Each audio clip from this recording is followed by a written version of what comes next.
Thank you very much. Really appreciate being here. So I just want to say hello to all of you. So we have an hour together. I have to say it's always one of the highlights of my year when I can connect with the KC SOC and the events that you guys are running. So I hope you're having a really wonderful retreat so far. And we're going to get into our subject today, which is all around understanding or finding your purpose. So I have some slides I want to share with you. And then let's just see how the conversation goes in terms of really getting into this topic, which I think is one of the main topics that people are asking about right now. Everyone's really trying to understand, what am I meant to be doing? And how do I do this in a way that's really effective, in a way that's really fulfilling? So I've got a few slides and let's see how we go. Okay, so I think you can see my slides. I'm just going to ask for a thumbs up if you can, just to make sure we're all on the same page. Okay, fantastic. So they asked me to speak today a little bit about this topic of discovering your purpose. So I wanted to share some ideas, some insights that could really be useful for all of us as we explore this, especially as young people, and I count myself as still as a young person as well, especially as young people, trying to understand where things going. Because let's be honest, it's been a bit of a crazy year, people, right? We've seen a lot go down, a lot of things are changing. And for many of us, there's also the question of what's happening, what's going to happen next. We've seen a huge amount of instability on so many different levels. So we want to give you some really powerful insights that can help you practically. And for this to work, and we will give time for Q&A, I'm just going to say up front, I really want to encourage you here to make notes as we go through the presentation. We're going to have time at the end for questions. So if you have anything that comes to mind, so you don't miss it, write down the question. Because when it comes to time to Q&A or pass the question on to the organizers, however you want to do it, but let's make sure that when it comes to Q&A, we can really add maximum value for you today, okay? So I'm going to whiz through something, and then we're going to open up and see where we go from here. Now, everyone's talking about this. Everyone's talking about the importance of discovering your purpose, understanding your why, and it's a great topic. There's a great reason for this, and that is that we've all seen that when we know what we're doing, when we know why we're here, when we know who we are, it changes the entire game of your life. Let me just ask you to use, I'm going to ask you to use one of your reaction tools. So I think you can actually react to stuff that I'm going to say. Raise your thumb if you put your thumbs up, or use one of the emoticons if you've ever been in a situation where you were challenged, but because you were at your best, you were able to deal with the challenge and deal with it well and effectively. If you ever had that experience, just use one of the emoticons just to indicate that you've been there and that you know what I'm talking about. Okay, I can see some hands. I can see Akash. Thank you for that. I'm scanning Malika, Seleni. Thank you very much. Okay, Niraj, Sanika. Okay, fantastic. Hi, Davey. Okay, nice name. Fantastic. So yes, now this is big. Right now, the world is in so many changing dynamics. I mean, let's be honest. You don't even need to go to Netflix to see a drama. Just look at the US elections, right? It's just like, what is going on? There's always so much happening. And it's exciting in many ways. But what's the difference between stress and excitement? The difference between stress and excitement is your own ability to handle it. When you can handle it, it's exciting. When you can't handle it, then it becomes stress. One of the secrets of life is that when an individual understands who they are, when we understand why we're here, when we get some of these major questions figured out in life, it gives you an additional level of inner strength, power, and resilience, okay? So this is why we wanted to do this presentation. We're going to give you some clues to understand yourself. We're going to give you clues to understand your purpose, and we're going to give you some ideas or Q&A, some space to discuss how do I start to make this practical in my life, day to day. Okay, let's get into it. I was always thinking, how do we start a discussion on this topic? And I'm going to start with this. As you can see on the screen here, we're talking about the real Inception. Okay, now this film, Inception, one of the most popular movies in modern times. And for those who didn't see, although I'm sure many of you did, it's about an individual who breaks into people's minds. And he's able to implant thoughts in people's minds, which then lead them to act in a certain way. Now, the reason why I brought this up is because I want to actually explain how we had a similar experience as a global society in 2016. Many of you remember this company. Cambridge Analytica was the organization who were able to get a huge amount of information from social media, use the information to understand people's psychology, and then target different people based upon their psychological profile or their personality type to advertise in such a way that people will be encouraged to vote for a certain political party. In other words, personality is power. If someone understands their personality or understands your personality, they actually start to understand how to influence. And that means two things. If other people understand our personality, they can use it nicely to build relationship, or they can use it wrongly to manipulate. Now, the same also holds true for us. If we understand ourselves, we can literally influence ourselves, motivate ourselves, strengthen ourselves, and literally become many times happier, much more controlled, self-mastery, much more productive, and we can literally shape the destiny of our life, our relationships, and our success. This is all about finding our purpose. So one of the key things here is finding our purpose. It really has a lot to do with knowing who we are on two levels. On a social level, which we'll talk about, and then we'll also touch upon a higher level of self-knowledge as we go through this talk as well. Okay, so Cambridge Analytica, we said that they were very successful, by the way. They had an algorithm. They could look at people's Facebook posts and they could work out what kind of personality you have. And by working out your personality, they would then target certain adverts to you. And those adverts would play upon the things that are of importance to you, the things that you value, the things that you're scared of, in order to manipulate the behavior and encourage you to vote a certain way. I want to break down for you how this was done and specifically the model that they used to do this. So one of the most authoritative models in psychology is what we call the 5 personality traits, or the Ocean model. And this research has been replicated across the world, across different generations, across different cultures. And they've discovered that all people have different blends of these 5 personality traits.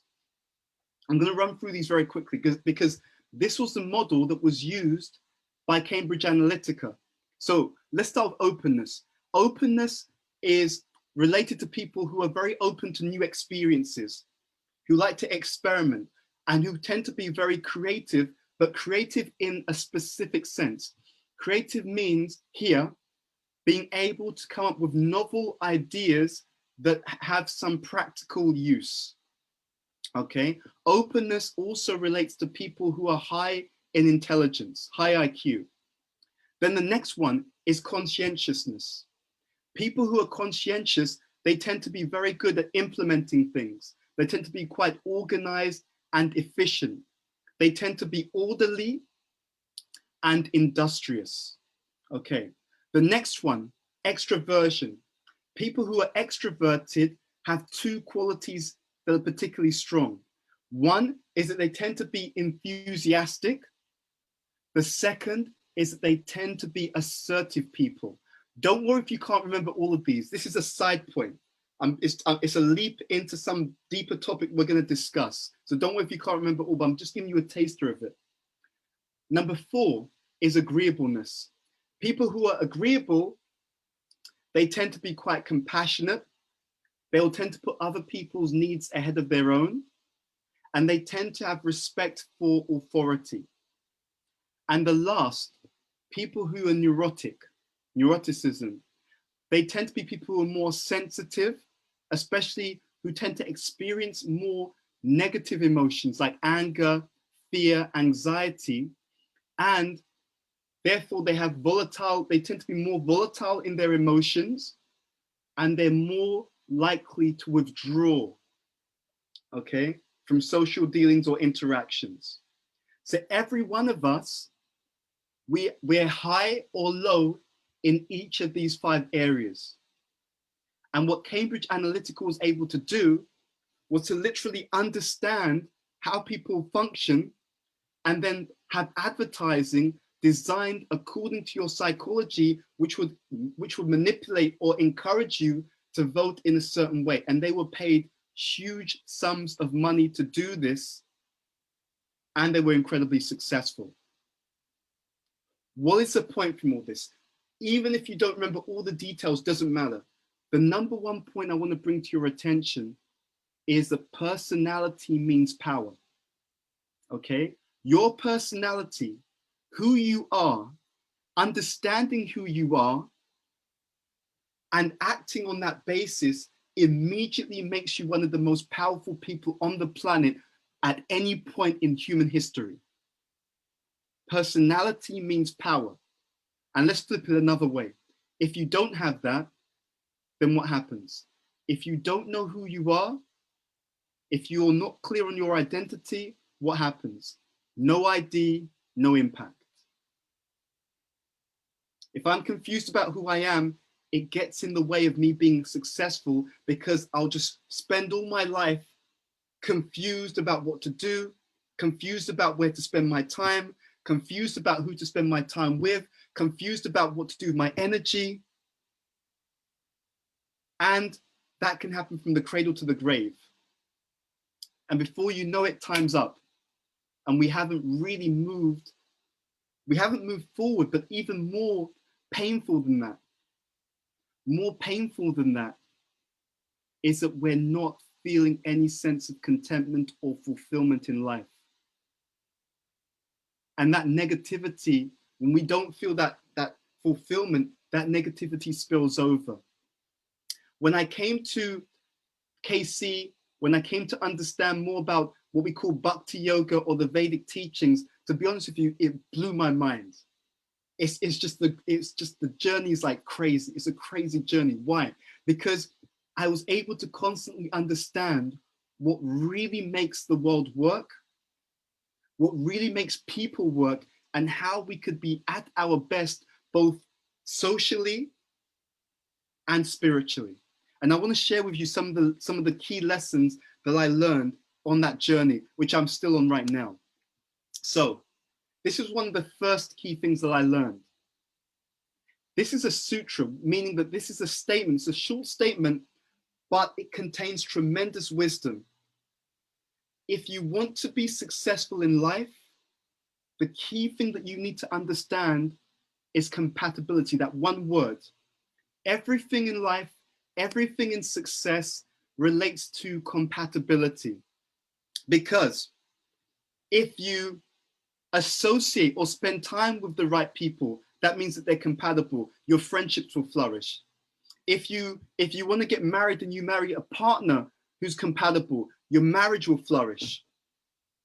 When you're looking for the perfect job and you understand what your strengths are, what your interests are, and when you find a job that meets that understanding, in other words, when your job is compatible with your skills, your talents, then what happens? Then, let me see if I can actually share this with you. I'm going to see if I can draw this out for you, because I want you to be very clear on this point.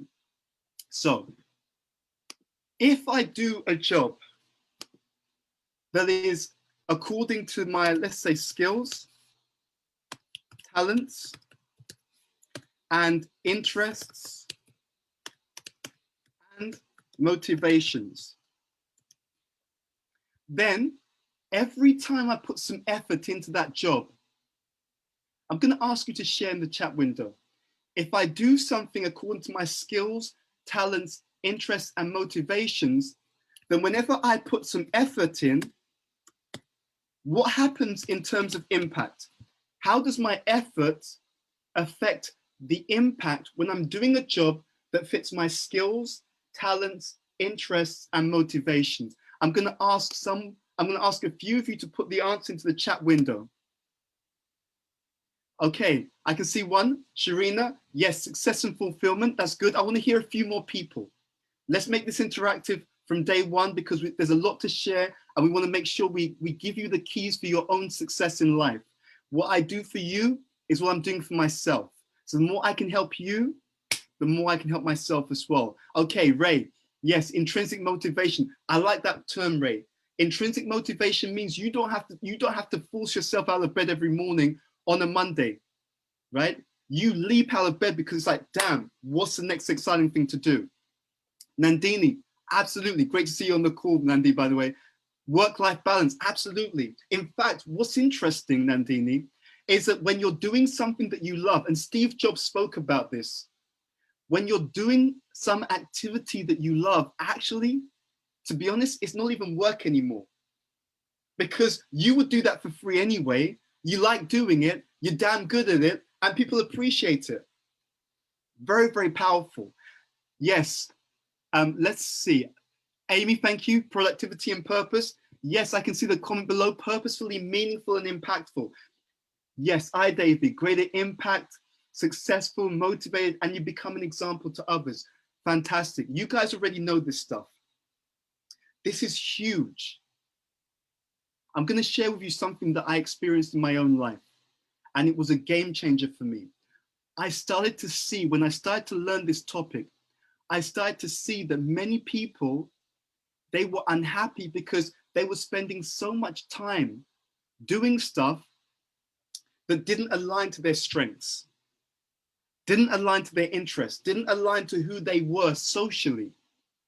And then because they were unhappy, they then had to spend so much time trying to work off the unhappiness from what they were doing on their day-to-day life. And let's be very real.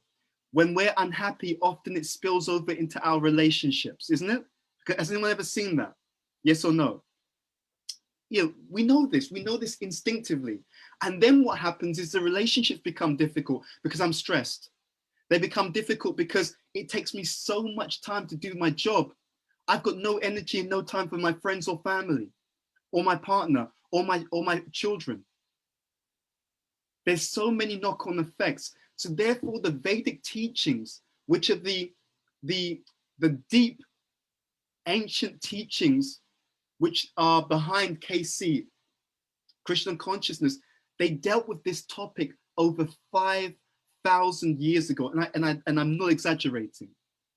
Over 5,000 years ago, and gave great clues about how we can live in a way that it also affects our mental health positively. My own mentor, who passed away about 15 years ago, he was predicting 15, 20, almost 30 years ago that there will be a crisis in mental health in the coming decades. He quoted the World Health Organization, who said that the biggest cause of disease in the future will be mental illness.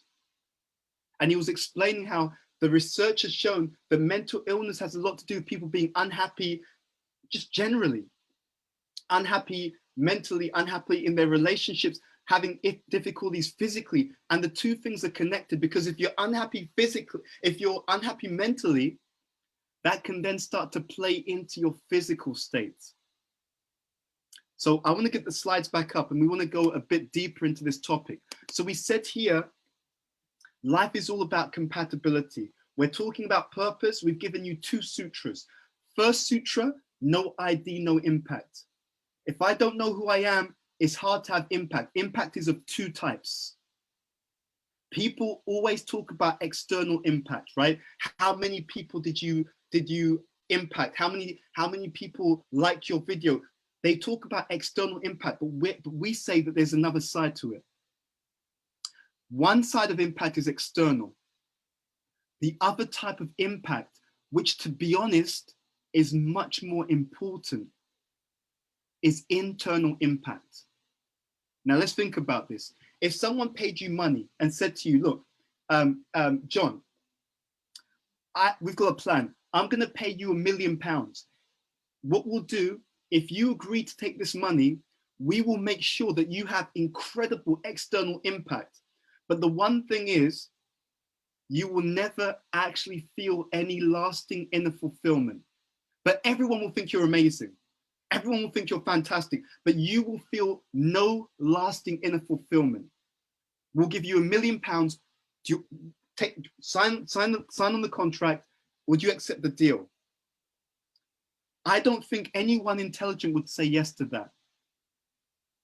Because the whole idea of doing things in life is we're doing things in life ultimately, and the Sanskrit, they call this Ananda Maya. This is a term which is used in the Vedic teachings. We're pleasure seeking by nature, so we don't do stuff just for doing it. We're looking to experience a certain level of fulfillment. So if I said to you, you will have great external impact, but you will be miserable inside. You'll be restless, anxious inside. People will think your life is fantastic, but you're going to be depressed. But it doesn't matter because everyone's going to think your life is really wonderful. Would you take the money? I wouldn't take the money. And I don't think that anyone who's sharp, who's intelligent, would take the money, because the inner impact is even more important than the outer impact. And funnily enough, if you have inner impact, you automatically have outer impact. Because if you're happy, if you're successful, if you're together, and you don't even care what's going on externally, you're the Don. People will be looking at you thinking like, dude, what are you taking? What's in your tea? Like, give me some, because whatever it is, we're begging everyone to like us. You're walking around like a king. What's going on? What's your secret? So the first statement was, no ID, no impact. Without understanding ourselves properly, we're not able to have the proper impact that we can have. And the second statement, this one, life is all about compatibility.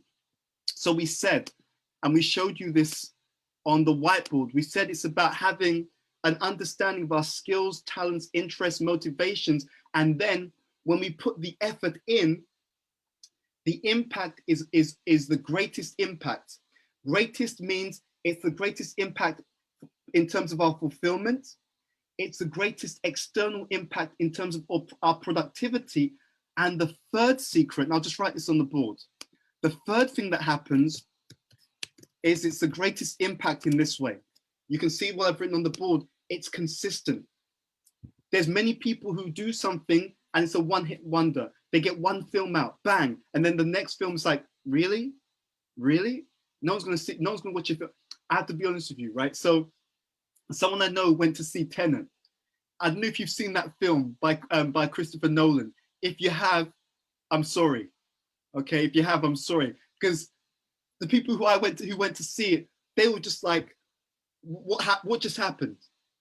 They were just confused. They didn't understand what was going on. So sometimes people and Christopher Nolan, by the way, he's one who did Inception, which was a really great film.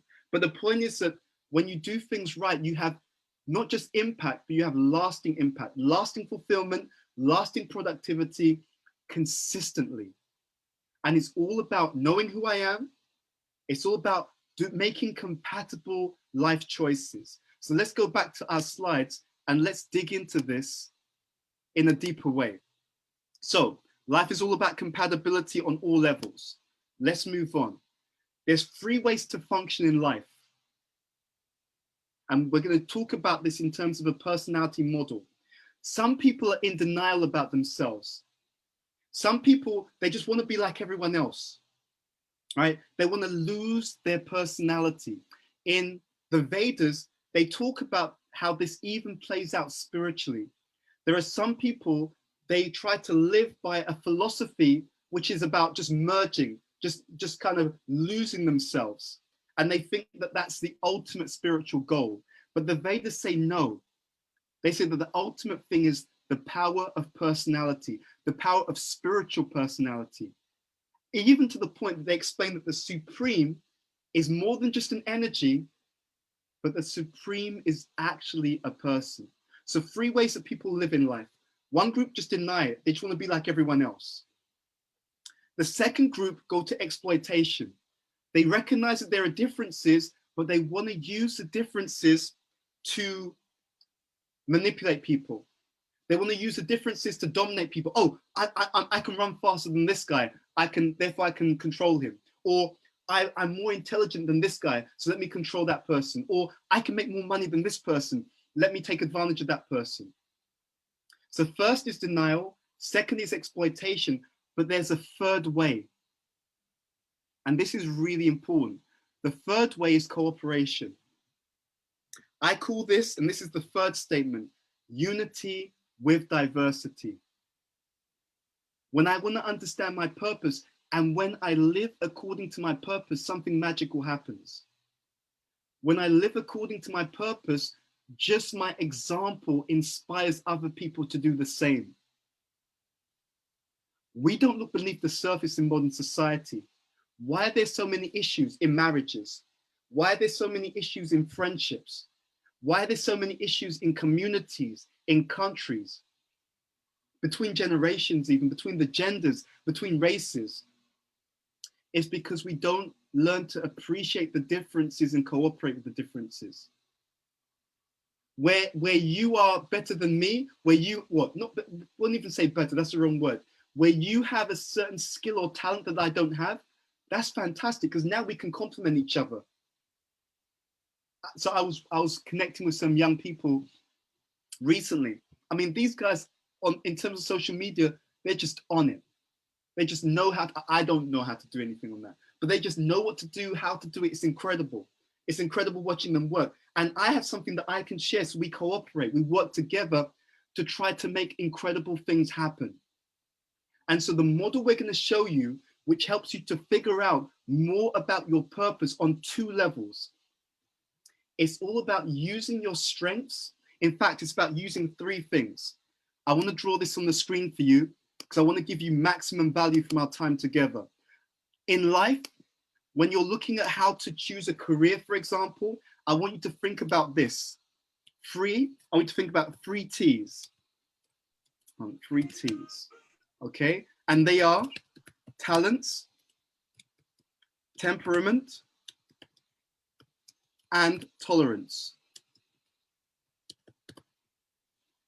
This is a secret that most people don't know. Most people say you can do anything and be anything. You can try anything. And I'm not saying that you can't try anything you want, but if life is short and you need to put your valuable time and energy in a certain area, I want to encourage you to put your time and energy to something that plays to your talents, to your temperament, and I'll explain that in a moment, and to your tolerance. Tolerance means your stress level. So for a living, I train leaders. That's what I do for my day-to-day job. And it's well known in the research that different people have different levels of capacity for pressure or stress. So if you're someone who doesn't do well under stress, there's no point getting into a role which is high pressure all the time, being demanded, tight deadlines, because you hate it. And most people don't think about this when they think about what they're going to be doing in terms of their career. Some people think about talents. Some people. Most people don't think about temperament. Temperament means what kind of person am I? Let's say I'm a very creative person. Am I going to do well in the job that I have to just follow a very strict routine and I can't do anything original, can't do anything creative? You'll die. What if my temperament is that I'm very extroverted? I love being around people. And then I go for a job where I have to work by myself every single day. I know someone who's doing a job like that. It was just killing them. So talent, temperament, and then tolerance is how much stress you're happy to deal with. Some jobs are by nature high stress. So it's no point saying, oh, I want to do this job. I want to be, I want to be the head of some emergency service where things come up again and again, last minute, and we have to respond quickly or someone dies. I know one person who was a doctor and she hated it, but she was great at medicine. She studied it. She did really well, got high grades.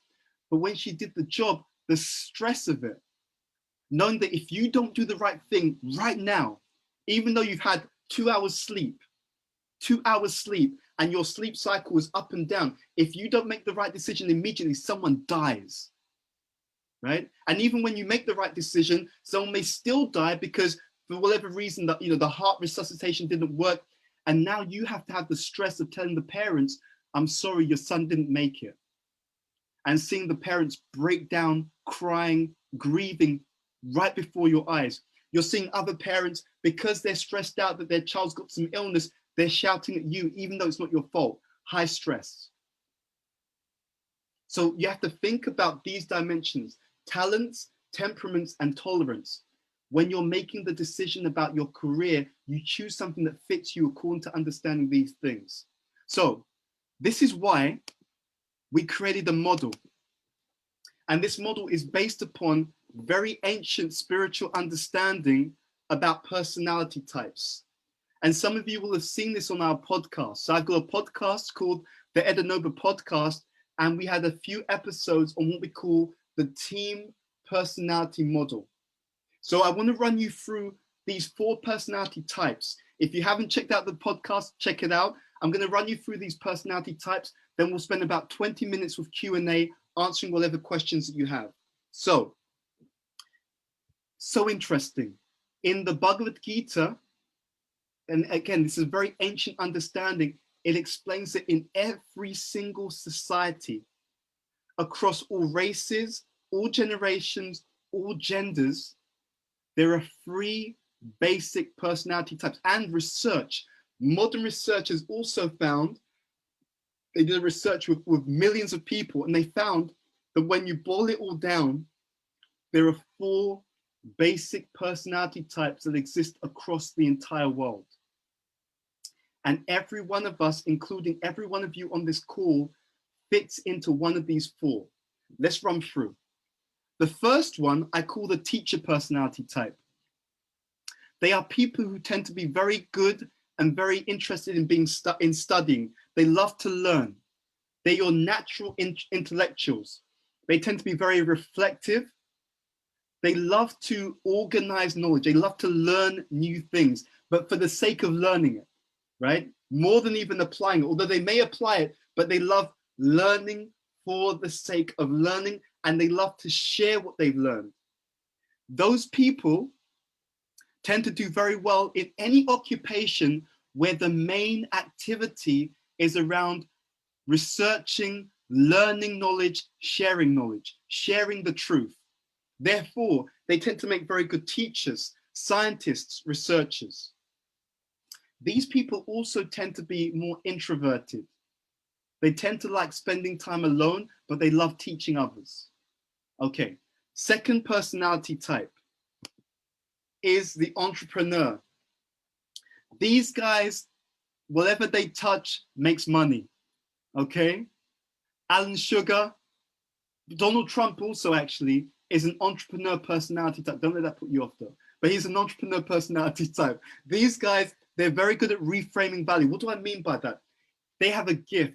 They can look at a person, they can look at a product, they can look at a service, and they can figure out very quickly, how do I present or market this in such a way that it will make money? Okay? How do I present it in such a way that people will be more likely to buy that, to take that service up? They're good at being productive. They tend to get a lot done. Steve Jobs was an entrepreneur, very good at getting stuff done. They're naturally good at business, naturally good at buying and selling, figuring out how to generate a profit. I had an ex-manager who was a born entrepreneur. I can't remember, I remember, sorry, I can't forget, that's what I was gonna say. I had a conversation with him, this is years ago, And you know what he said to me? He told me about about what happened when he was young. His father used to be into golf. So his father used to take him to the golf course. And what he would do on the golf course, he would see that there were leftover golf balls. He would pick up the golf balls, and then he would go to the entrance of the golf club, and he would sell the golf balls that he picked up for free. He would sell them to people as they entered into the golf course to make money. And then he had the idea to get his friends to help him. So he'd come to the golf course with his friends. They would help him collect the golf balls which were left over. Then he would sell those golf balls that he and his friends collected. He would sell them at the entrance to the golf club. So it's not something he learned in an MBA course. He was naturally like that. So your natural entrepreneurs, they're good at organizing and selling resources. They're very good at marketing. Anything that involves buying and selling, being able to pitch something so you can sell it. That's your entrepreneur personality type. I'm sharing all of this because I want you to identify what's your personality type.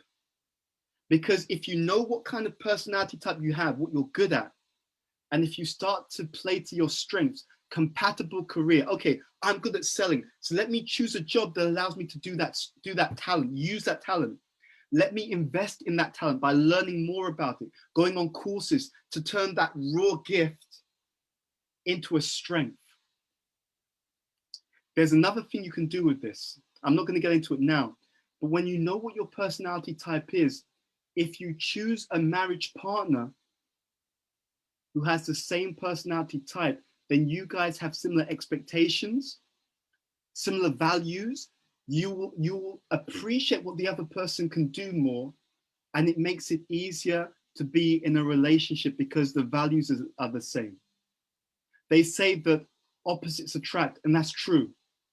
They do attract, but they don't tend to have great long-term marriages.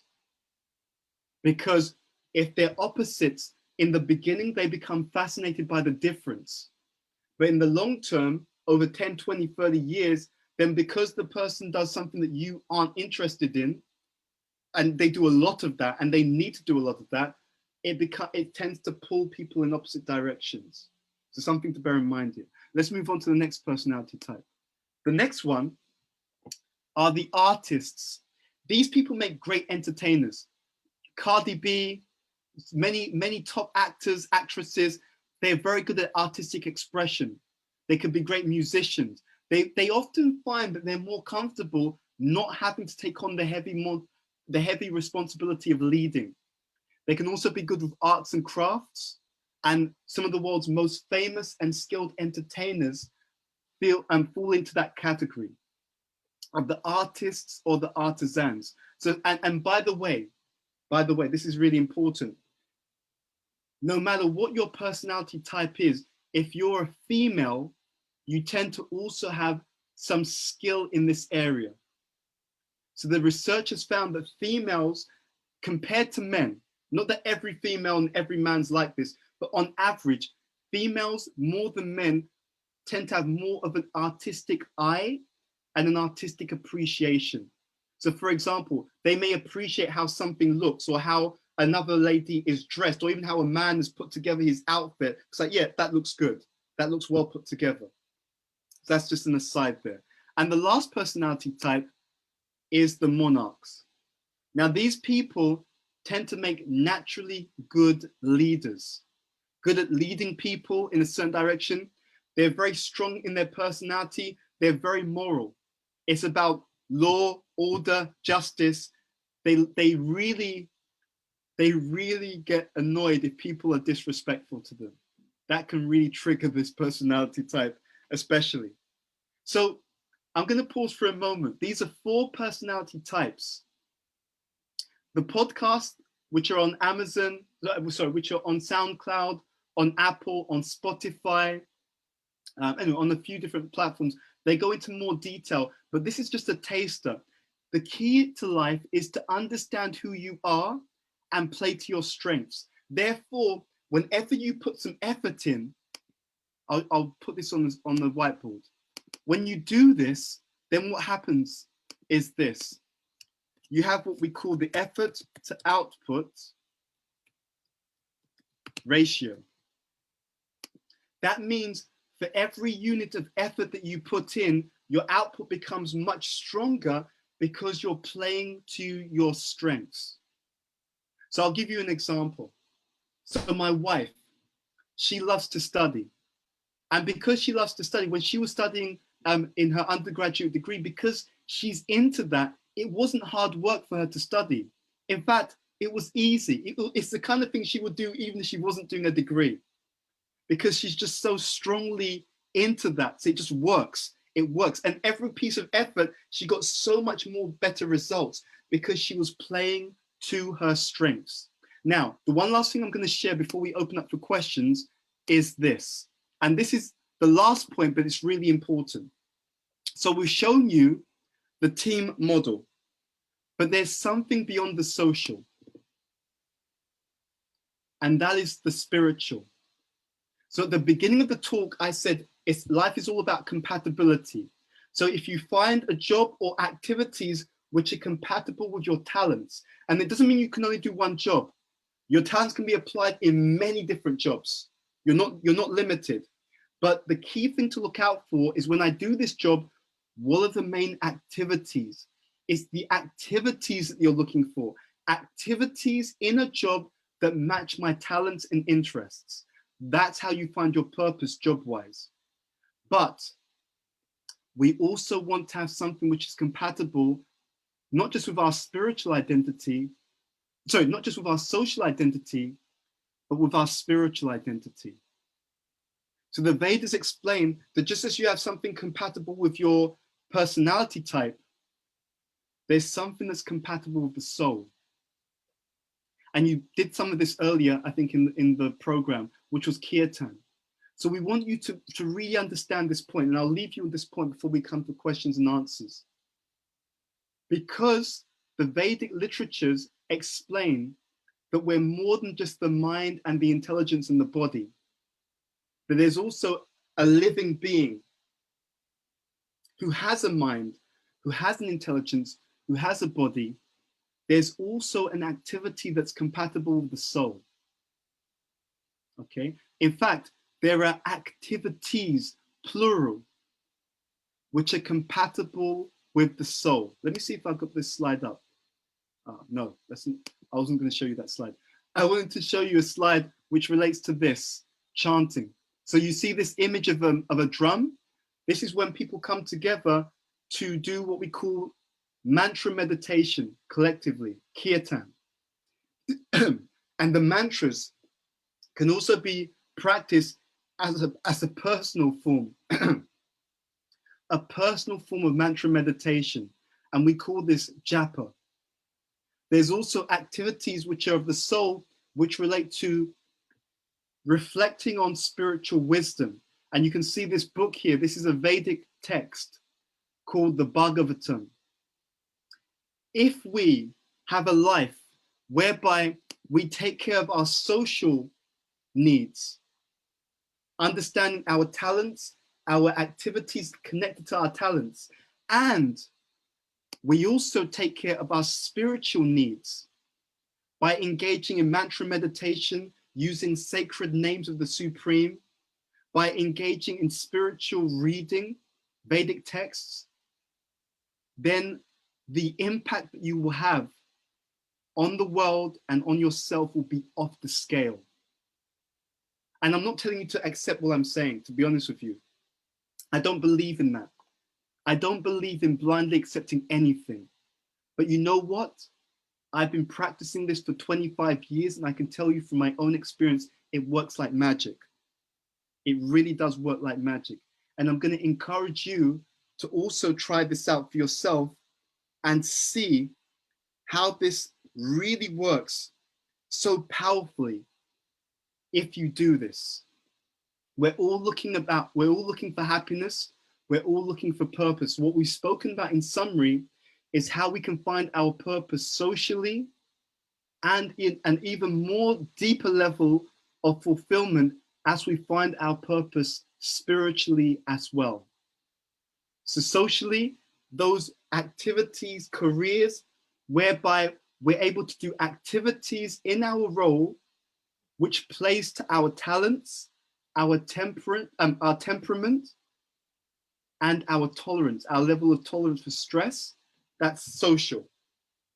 And then those activities which are compatible, literally compatible with the soul, such as chanting the names of the Supreme, reading or exploring spiritual wisdom about the Supreme, and engaging in spiritual activity, especially kirtan, which is a very powerful spiritual activity that makes a real and lasting difference and gives deep, to be honest, I was going to say deep satisfaction, but it goes beyond that. Believe it or not, when people practice the sacred chanting of kirtan on a regular basis, you can literally taste bliss. It's that powerful. Okay, so I'm going to stop there. I'm going to leave my Instagram handle on the screen. We've got time for Q&A. I'd love to hear your questions to see how I can serve you better. Over to you, the organizers, to see how we can start to field the questions.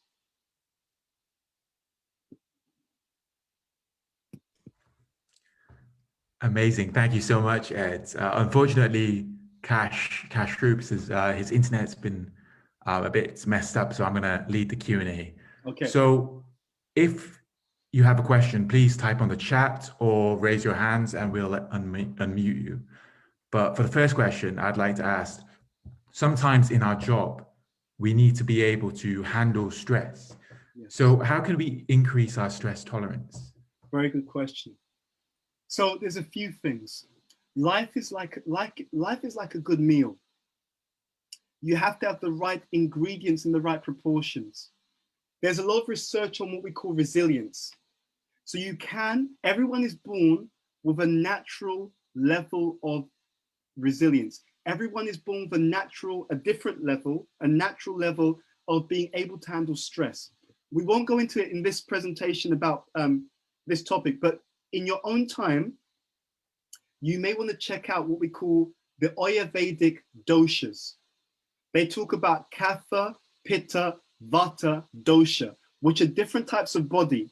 And if you check that out, you'll learn more about different body types and the different ways they handle stress, because some body types are more able to handle stress than others, and it's inherent. So that's the first thing. So the first thing is to know what your capacity is. Second, you can increase it, okay? But you can increase it to a certain degree. You shouldn't think that it can be increased unlimitedly. That's why I made the point earlier about tolerance. How do I increase stress levels? One is wherever you can, it's good to also have outlets for relaxation. See, stress means tension, and what's the opposite of tension is relaxation. So the quality of your downtime increases your capacity to handle pressure when there's an emergency, you see? So that's why if your life is always emergency, you burn out. But if you have a period where there's emergency and you deal with the emergency and then you recharge, then when you're recharging, you increase your capacity again so that when there's an emergency, you can use that capacity up. Then when you recharge, you increase your capacity again. So it's important to not arrange your life so that you're always under pressure. That's important. Second thing is you increase your capacity in 4 areas. First, physically, exercise. We all know this. When you exercise, especially for us who are engaging in bhakti yoga, you can even dance in the kirtan, okay? Regularly doing this, not just doing it once in a while, but when you do this regularly, when you dance regularly, when you exercise regularly, when you do yoga regularly, it builds up your capacity in a lasting way. So it's not enough to just do this when there's an emergency. Try and make it part of your regular program. Okay, that's one way to build capacity physically. Next way, emotionally. You build your ability to handle stress emotionally when you make sure that you have good relationships with people. When you make sure you have good friendships where you can actually let off some steam. You can talk, oh, it was a hard day at work. And then the people that you're related to, they can tell you know what, I get where you're coming from. I understand what's happening. They give you encouragement. So you're speaking about the hard day. You had very little capacity, but now they're encouraging you and inspiring you. So now your capacity goes up again. You see, so that's physical, that's emotional. Next is mental. You build capacity mentally by taking something that's high stress, that's a big task, that's overwhelming, and you break it down into small pieces. Because if you look at it like, I've got to get this essay done, oh my God. But no, think I need to spend today, just do some research on the introduction. Tomorrow, I'll make a plan for the key points in the body of the essay. Then the next day, I'll do some research on how I would like to end the essay. You break something that's big and that feels psychologically overwhelming if you break it up into small pieces. So every day you're not thinking about the big task. You think about that small, one, easy to achieve step. And if you break down big, stressful tasks into small, manageable steps, that's how you mentally build resilience, because you change the way that you see the task. You see? Now, in the mental capacity also, and this also links to the spiritual way of handling stress, is to engage in regular mantra meditation. Engage in regular mantra meditation. It's such a big thing, but do it in a way that's actually meditative, right? So try and do it in a space where you're free. One of my ex-colleagues, he used to work for the military, right, for intelligence, and he would actually teach military officials and leaders. And he told me earlier this year, and actually I'm going to speak to him more about it later on.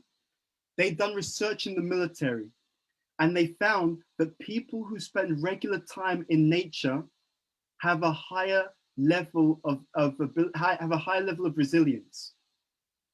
Because when you spend time in nature, it actually increases your capacity. They did a study, and they looked at people who go for regular walks, and one group took regular walks in the city, and the other group took regular walks in nature, and they studied their heart rate, their blood pressure, all of these different things.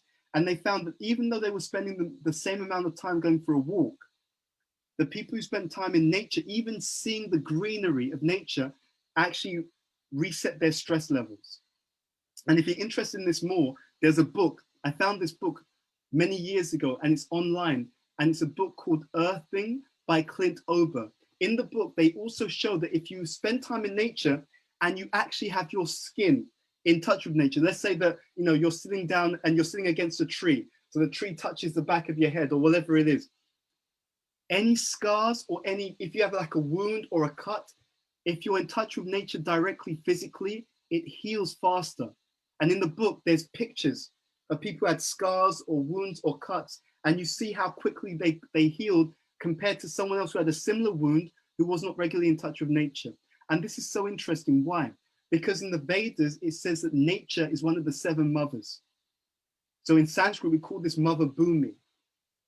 So being in touch with motherly energy has a healing effect and increases our resilience. So the nature is considered to be what we call sattvic, the mode of goodness, which heals us and recharges our capacity. And especially mantra meditation, when we're meditating on sacred names of the Supreme, it's even above the mode of goodness, and it has a direct spiritual and recharging effect. Does that answer your question? I think it more than answers my questions. Really useful tips for handling stress. Thank you so much, Ed. Thank you. Honestly, it does work. I've been doing that. If you spend time in nature regularly, you'll see it makes a big difference. Next question. Amazing. I just have to ask, Akash Rubareli, are you back? I am back, yes. Sorry, my Wi-Fi dropped. Fantastic. But yeah, so we have another question. It is, 1 second. Do horoscopes determine personality types? No. No. Next question. Only joking. Okay, so I'll elaborate on that. So no. So you have to make the difference or the differentiation between description and determination. What you are is what you are. If, because sometimes it's not always accurate. If it's done accurately, it can show you something about the personality type that you've been born with, but it doesn't determine anything. It's descriptive. Just like, for example, if you buy a mobile phone and then you go online and you download the manual that goes with that mobile phone and tells you how all the functions work on that mobile phone. The manual doesn't determine how your phone works. The manual describes how your phone works, okay? But you have to bear in mind that sometimes, because human error is always a factor, human error sometimes can mean that something is not necessarily always described so accurately. So if you're gonna use something like that, you should also, more importantly, test it over time to see if it's accurate. In other words, don't blindly accept the horoscope. So what you should do, over time, look to see, does what's being said in the horoscope, does that match my actual interests? Meaning what I'm good at, my talents, my temperament. Ask people who know you, friends and family, how do I come across? When do you see me at my best? What do you see me to be good at? What do you see me as my gifts? And take that as a way of either confirming or refuting some of the evidence that you've seen in that particular reading. That's what I would recommend. Does that make sense? Yeah, that makes sense. Thank you so much. Thank you. Any other questions? Yeah, so we have a question from Amy Johnson. If they can. Hey, Amy, thank you for joining the call. How can I help? We can unmute you if you want as well to ask your question. Hi Ed, your talk was really great. Thank you so much. I feel like I've learned a lot from you today, so thank you. And your question, Amy? Obviously this has all been extremely helpful, and like I said, I've learned quite a lot today. I'm just wondering, how would you start to put these sort of things into play? How do you start to learn yourself? How do you start to gather information about yourself so you can, I guess, put into place what your interests are, align your strengths with your passions? How would you go about actually doing that? Thank you for a brilliant question, Amy. There's a few key things that I recommend. Okay, the first thing is, and we touched upon it in the previous question, you should introspect. So you should ask yourself the question, when do I feel most energized? What are those activities? Think about your entire life, right? So let's say you're in your 20s, whatever. Think about your entire life. What are the things that I've done where I found I've been really energized? I really enjoyed. So it may have been, I loved it when I was studying a particular topic. Someone else, it may have been, I loved presenting. Someone else, it may have been, I loved it when I was organizing. So start to make a list. What were the things that I did well from my perspective? What are the things I enjoyed? Again, from my perspective, look at the opposite also. What are the things that I hated? And ask yourself why, because it's a bit deeper. Sometimes it's something that you hated, but you didn't hate the task, you hated the people who you had to do it with, right? So you've got to be a little bit careful. That's one side, so that's your own introspection. Next point, ask other people, but don't tell them what you think. Ask people who know you, who've been around you, and who are on your side, right? So they know you, they've been around you for some time, and they are on your side. They're your well-wishers. They want you to be successful. Ask them the same questions. When have you seen me at my best, right? You know me, like what things do you see that I'm good at? Yeah, Amy, you know what? I saw that when you organized that program, wow, you got the whole thing organized from start to finish in record time. That was incredible. Amy, I love the way you designed that poster. The way you did it was incredible. Or Amy, you know what? Amy, I've just noticed you tend to just take the lead and everyone likes to follow you, right? So the first thing is you're asking yourself. The second thing is you're asking other people. And then the third stage is taking that information that will give you some clues. Then the third stage is confirmation, right? So introspection, then insight from others, and then confirmation. So, okay, I looked to myself and I saw that I'll give you my own example. I saw that I just loved learning and teaching. I loved breaking down knowledge and applying it in different ways and sharing that. So that was my own observation. Then people said to me, you know what, Ed, you know what, you should give a talk on this topic. Oh yeah, Ed, when you give a class, it's really interesting. There's always new points, blah, blah, blah. So I got that feedback from other people. Then the last stage was like, okay, if what I'm seeing is correct and it overlaps what I'm being told by other people, then let me start to apply it. So if it's true that I'm good at giving classes, okay, let me start to do that a bit more and see how that plays out. Now, Prabhupada, who's one of the most expert, wise persons on the modern world, giving deep spiritual and material insight to the world, he said that you found your personality type and what you're good at and what you're doing is the right thing because you're good at it. It's appreciated by other people, and it tends to come easily. Now, that means that you've got a gift. You still have to work on the gift. That's point number one. And point number two is it's not that there's any job where everything is easy, okay? There's always that journey of mastery, and there'll be some elements which you have a natural liking for. There'll be some elements that you have to give a bit more attention to, okay? So don't think that there's one job. It's not about one job. It's not about the job at all. It's about the activities, you see? And that's why there's many roles that you can do according to your personality type, which will work well for you, because there's many roles in which you get some time to do the activities that you enjoy, that you have a gift for, and that come easily to you, but you can still invest in, make better and better, okay? So ask yourself, ask others, and experiment. Those three things will give you the solution. And if you want more details, please check out my podcast, the Edenova podcast on Apple, Spotify, SoundCloud. Does that help at all, Amy? Yes, thank you so much. That's amazing. I've took some notes as well. So yeah, thank you so much. I'll have a look at your podcast. Please do. And thank you for the question. I think it's a brilliant question. Oh, thank you.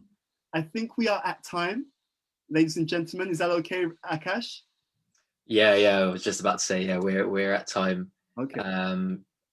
It is a break right now, but I don't know, Ed, I don't know how you feel about answering a few questions during the break, or if people want to stay, because people seem really, really interested in this talk. I'm happy to go on for a few more minutes if you guys, I just wanted to be respectful of your time. But to be honest, I really want to push this, guys. Honestly, I'll tell you honestly, I'm looking at you guys as the next generation to make some amazing things happen in the world. As you can see, we need you as a young generation to come up, step up, and make the world a better place.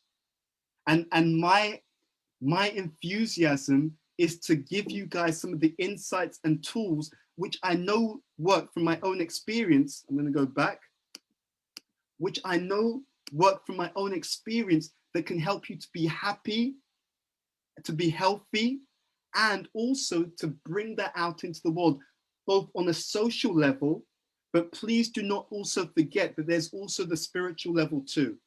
It's really important. We don't want to just give you the same stuff that everyone else does. I will tell you honestly, the team model is unique.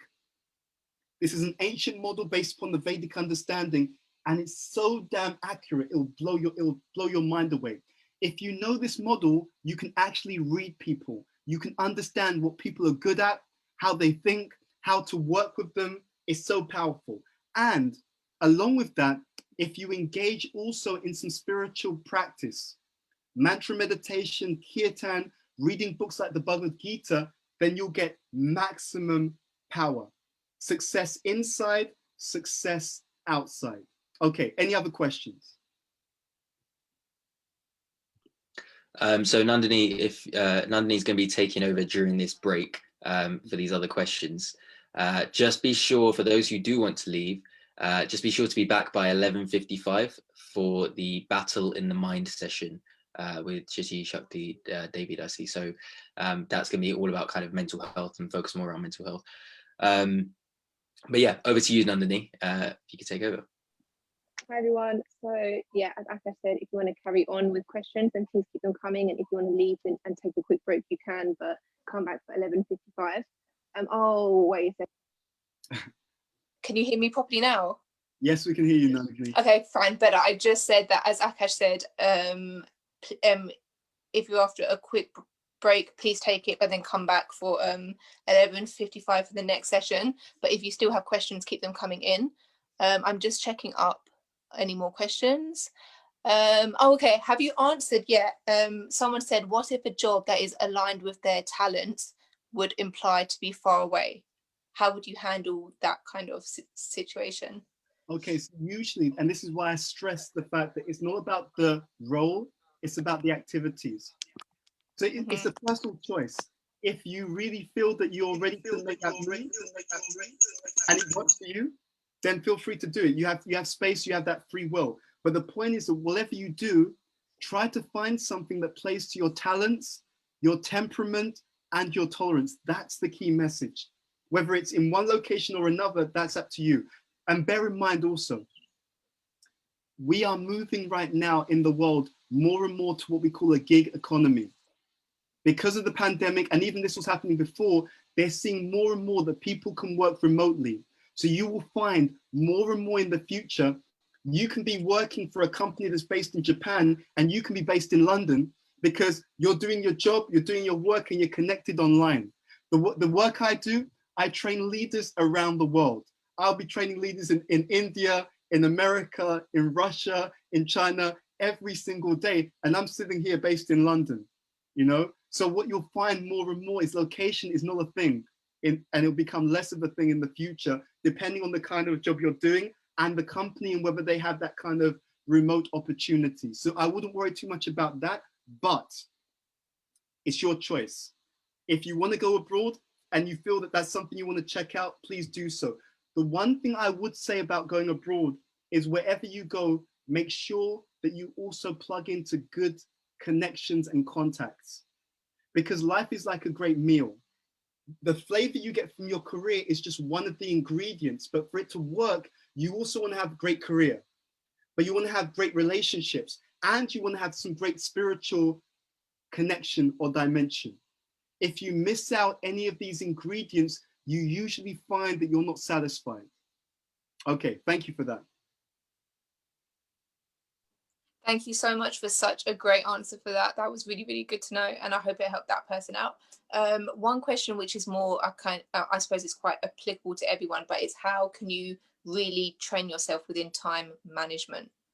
Fantastic. Yes, that's a very, very good question. I'm actually going to do something on this on the podcast in the next few weeks, but I'm just going to give you one highlight.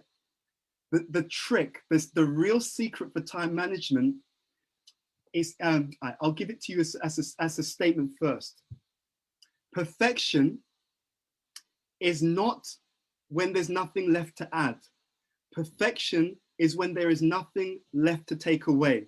So I'll say this, and I'm going to have to go after this one question, so I'll just end on this point. The trick in life is this: rather than trying to squeeze millions of things in, instead, you should figure out what are the most important things that I should be doing. What are the things that are going to have the most significance for me? What are the things that are going to add the most value? Spending loads of time on doing something unimportant doesn't make it important. That's the trick in life. So if you work backwards from the most important activities to the least important, you'll find that your life will take off in incredible ways. And they talk about this in terms of the time management matrix. So in life, there's 4 areas. There's activities which are not urgent and not important. Don't do those things because you're wasting your time, you're wasting your energy.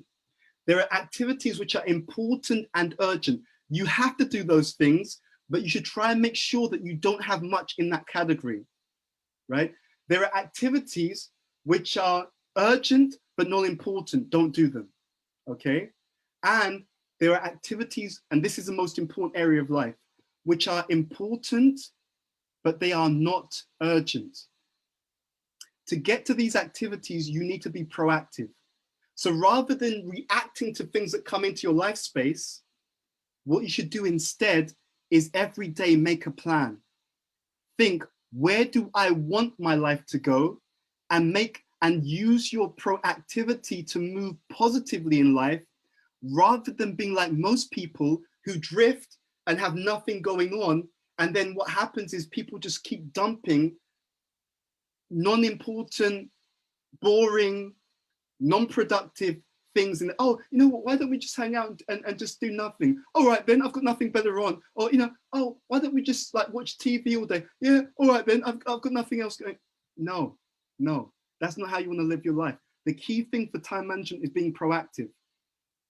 There's an article called Beware the Busy Manager. And what they found is the best managers do what?